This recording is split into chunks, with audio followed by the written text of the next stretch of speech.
It's 7 p.m. Your child has been crying for 20 minutes over a broken crayon, and you are standing there thinking you have tried telling them to stop crying, that made it worse. You tried giving in, that made it worse. You tried hugging them, they pushed you away. And somewhere inside you, there's this quiet voice asking, but there's something most parents don't know about. What's happening inside their child brain in that moment, and once you understand it, everything changes. Let's talk about what's actually happening inside your child's brain during a meltdown. I want to introduce you to two parts of the brain. The first is the amygdala. Think of it as the brain alarm system.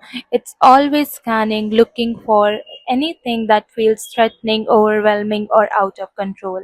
When your child feels something intensely fear, frustration, sadness, even excitement the amygdala fires, the alarm goes off. The second part is the prefrontal cortex, right at the front of the brain.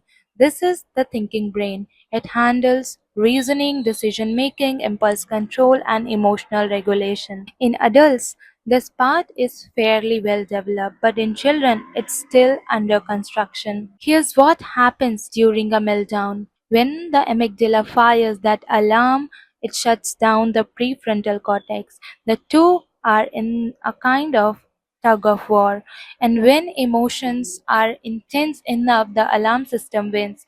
The thinking brain goes offline. This is called the amygdala hijack, a term coined by the psychologist Daniel Goleman. It means your child is not choosing to ignore you. They are not being manipulative. The part of their brain that would allow them to listen, reason, and calm down is genuinely unavailable in that moment. It's like trying to have a calm conversation with someone while a fire alarm is blaring in the room. They cannot hear you, not because they won't, because the alarm is too loud. So your job in that moment is not to teach, not to fix, not to explain. Your job is to help turn off the alarm first. And the way you do that begins with one thing. It's called emotional validation.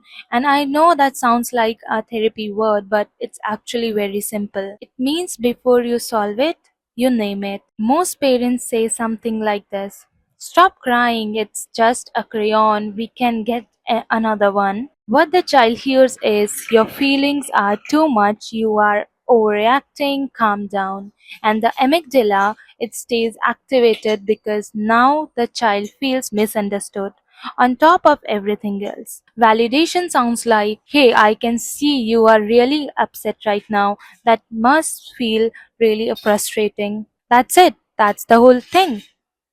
You are not agreeing that the crayon is the end of the world. You are not rewarding the behavior. You are simply saying, "I see you, your feelings make sense to me." And when a child feels heard, the amygdala begins to settle on its own. The prefrontal cortex come back online. The thinking brain re-engages, and only then can they begin to listen, learn, and problem solve. Let me tell you about a child I worked with. I'll call him Arjun, 7 years old. Even every evening when it was time to stop watching TV, Arjun would cry every single day. His parents tried everything: punishment, timers, bargaining, nothing worked. When I asked Arjun about it, he said something that stayed with me. "When I have to stop, I feel like something good is being taken away from me." And nobody understands that.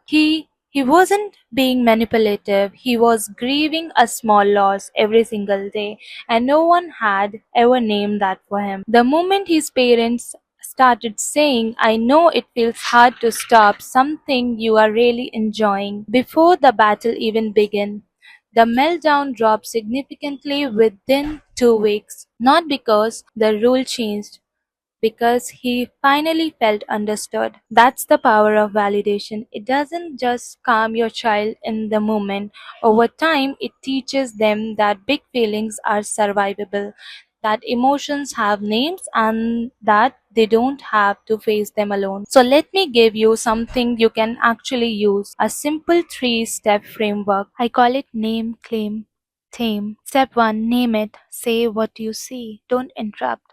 Just observe. I can see you are really upset right now.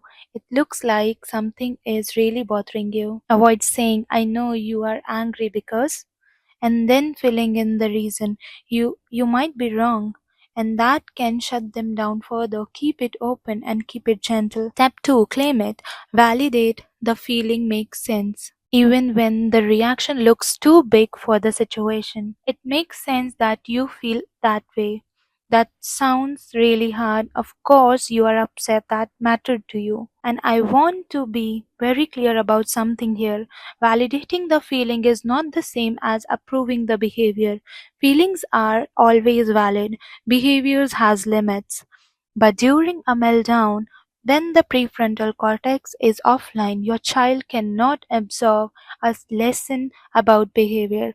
That conversation belongs about after the storm.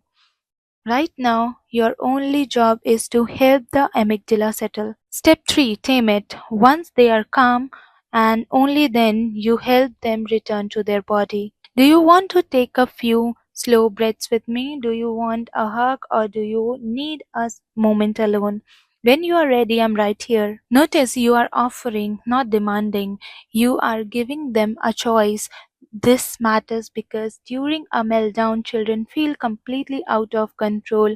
Offering even a small choice gives them back a sense of agency, and that sense of control is exactly what helps the nervous system regulate. And once they are calm, then you talk about what happened. Then you problem solve together. Then, if needed, you address the behavior in that order, always in that order. Before I close, let me quickly go through what to avoid. Some of those are things we all grew up hearing. Stop crying. This tells them their emotion is wrong. The amygdala does not respond to commands. You are overreacting, their nervous system disagrees, and so does the research. Look at me when I am talking to you. During a meltdown, intense eye contact can feel threatening and actually keep the amygdala activated longer. Other children don't behave like this. Comparison creates shame, and shame doesn't heal, it hides. And this one surprises people. It's okay, because to them in that moment it's not okay. Saying it is can feel dismissive, like you are trying to rush them out of their feelings. Instead, try this. I'm here, I have got you, we'll get through this together. Present, calm, and true. The goal isn't to raise a child who never cries or never feels things deeply. The goal is to raise a child who knows when they feel something big, they don't have to face it alone. And that starts with you in those small, hard, unglamorous moments at 7 p.m. on a Tuesday. You're already doing something powerful just by wanting to understand them better. If this helped you, share it with one parent who needs to hear it today. Subscribe for more. I post every week. I'm Shalini. Take care of yourself so you can take care of them.